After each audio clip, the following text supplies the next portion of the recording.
நம்ம ஸ்கூல் படிக்கும் போதெல்லாம் நம்ம கிளாஸ் ரூமில் இந்த கடைசி பெஞ்சில் ஒரு குரூப் ஆஃப் ஸ்டூடெண்ட்ஸ் உட்காந்துக்கிட்டு ரொம்ப சேட்டை பண்ணிக்கிட்டு கிண்டல் பண்ணிக்கிட்டு மற்ற பசங்கள்கிட்டலாம் வம்பு இழுத்துக்கிட்டு ராக்கெட் விட்டுக்கிட்டு எல்லா சேட்டையும் பண்ணிகிட்டு இருப்பானுங்க. இவனுங்களுக்கு வந்து மோஸ்ட் ஆஃப் த ஸ்கூல்ஸில் இந்த மாதிரி பசங்களுக்கு புள்ளி கேங் அப்படின்னு அவனுக்கு ஒரு பேரும் வச்சுருப்பானுங்க. இவனுங்க ஏன் புள்ளி கேங் அப்படின்றானுங்கன்னா, இந்த பசங்க உட்காந்துட்டு என்ன பண்ணுவானுங்க, கிளாஸில் யாரெல்லாம் அமைதியாக உட்காந்துட்டுருக்கான்னு பார்ப்பானுங்க. ஒரு சில பசங்க இன்ட்ரோவர்ட்ஸாக இருப்பாங்க, இல்லை ஒரு சில பசங்க அவனுங்க படிப்ஸாக இருப்பானுங்க, அவனுக்கு பாட்டு படிப்பானுங்க, கிளாஸை கவனிப்பானுங்க, டீச்சர்ஸ்ட்டு நல்லா பேர் வாங்குவானுங்க, போயிட்டே இருப்பானுங்க. அந்த மாதிரி ஒரு செட் ஆஃப் ஸ்டூடெண்ட்ஸ் இருப்பாங்க, கொஞ்சம் வீக்காக இருக்க மாதிரி ஸ்டூடெண்ட்ஸ். இந்த வீக்கர் ஸ்டூடெண்ட்ஸ் வந்து என்ன பண்ணுவானுங்க அப்படின்னா, இந்த புள்ளி கேங் வம்புக்கு இழுப்பானுங்க. அவனுங்களை அடிக்கிறது, அவனுங்கள்ட்ட வந்து வம்பு பண்ணுறது, அவங்கள்ட்ட வந்து அவங்க மேலே ராக்கெட் விடுறது, இந்த வேலை இந்த சேட்டெல்லாம் பண்ணுவானுங்க.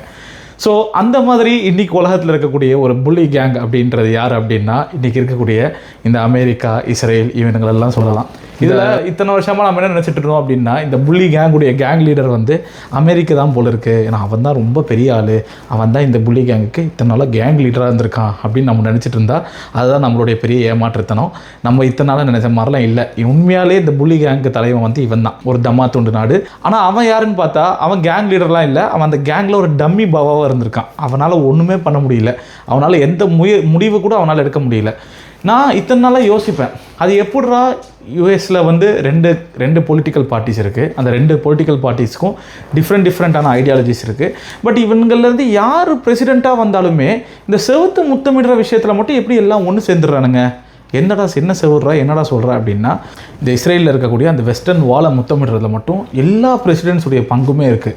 நீங்கள் இது வரைக்கும் எடுத்து பாருங்களேன், பில் கிளின்டனாக இருக்கட்டும், இல்லை ஜோ பைடனாக இருக்கட்டும், இல்லை ட்ரம்ப்பாக இருக்கட்டும், எல்லாம் போயிட்டு அப்படி என்ன தாண்டா அந்த வாலில் இருக்க அந்த வாலை போய் என்ன முத்தமிடுறீங்க அப்படிங்கிறது வந்து பார்த்தா அப்புறம் தான் தெரியுது.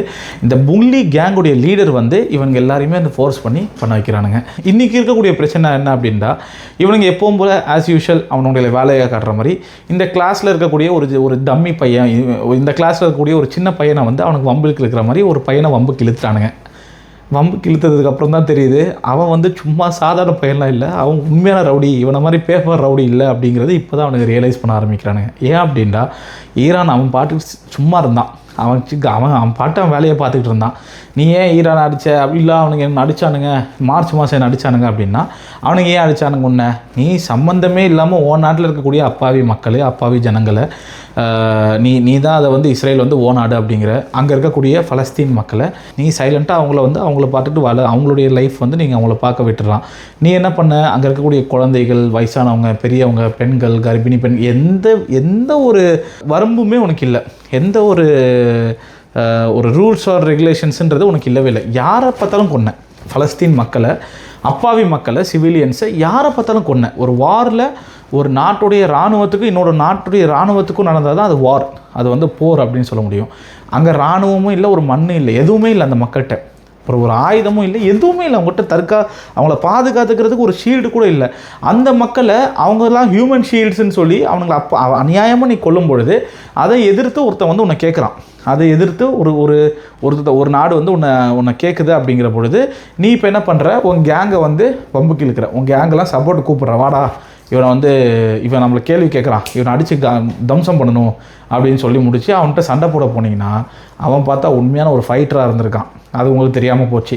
மற்ற வீக் பாய்ஸ் மாதிரி இவனும் வந்து ஒரு வீக்கான ஸ்டூடெண்ட்டாக இருப்பான். நீங்கள் நினச்சது இந்த விஷயத்தில் தோற்று போயிட்டீங்க. அவனுங்க வந்து உங்களை வந்து ஸ்ட்ராங்காக வந்து அடிக்க ஆரம்பிச்சிட்டானுங்க. நீங்கள் ஒரு அடி அடித்ததுக்கு அவனுங்க இன்றைக்கி வந்து உங்களை பல மாதிரி அடிச்சிட்டு இருக்காங்க. அடிக்கிறது மட்டும் இல்லாமல் இன்றைக்கி என்ன பண்ணிட்டான் அப்படின்டா, அவன் உங்களுடைய எக்கனாமிக் விஷயத்துலையும் கை வைக்கணும். இப்படிப்பட்ட ஒரு தாக்குதலை வந்து இவனுங்க வந்து எதிர்பார்க்கல. இன்னைக்கு இருக்கக்கூடிய நியூயார்க் டைம்ஸ் பேப்பரில் வந்திருக்கக்கூடிய ஒரு செய்தி என்ன அப்படின்னா, ட்ரம்ப் அட்மினிஸ்ட்ரேஷன் இப்படிப்பட்ட ஒரு ரியாக்ஷனை வந்து ஈரானுக்கு இருந்து எதிர்பார்க்கல.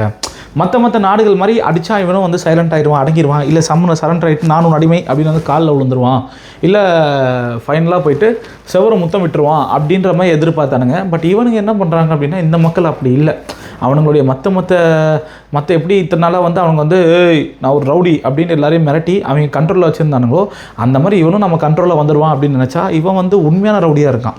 இவனோட பெரிய ரவுடியாக இருந்திருக்கான். அது இவனுங்களுக்கு தெரியாமல் போயிருக்கு. அவன் போட்டு அடின்னு அடிக்கிறான். அடிக்கிறது மட்டும் இல்லாமல் என்ன பண்ணுறான், அந்த ஹொர்முஸ் ஸ்ட்ரெயிட் அப்படின்னு சொல்லக்கூடிய சின்ன பாட்டில் நெக், அது வந்து ஒரு பாதை. அந்த எதுக்கான பாதை, குவைத்தாக இருக்கட்டும், இல்லை மற்ற நாடுகளில் உற்பத்தி செய்யக்கூடிய, இல்லாட்டி மற்ற நாடுகளில் இருக்கக்கூடிய எல்லா ஆயில்ஸையும், அதே மாதிரி நேச்சுரல் கேஸஸ் எல்லாத்தையுமே வந்து இந்த ஹொர்முஸ் வழியாக தான் வந்து உலகத்தில் இருக்கக்கூடிய எல்லா கண்ட்ரீஸ்க்குமே வந்து இத்தனை வருஷமாக வந்து எக்ஸ்போர்ட் பண்ணிக்கிட்டு இருந்தாங்க. அதுதான் ஒரே பாதை, வேறு சுற்றிட்டு போகிறதுக்குலாம் வேறு வழி இல்லை, அது ஒன்று தான் ஒரே வழி. அந்த வழி இன்றைக்கி ஈரான் வந்து அடைச்சிட்டு என்ன சொல்கிறான், இது வழியெல்லாம் கொண்டு போகக்கூடாது. யாரெல்லாம் அமெரிக்காவோட டைஸ் வச்சுருக்கீங்களோ, யாரெல்லாம் அமெரிக்கா இஸ்ரேலோட ஒரு ஃப்ரெண்ட்ஷிப்பில் இருக்கீங்களோ, அவங்களுடைய எந்த கப்பலும் இது வழியாக வந்து நான் அலோவ் பண்ண மாட்டேன்.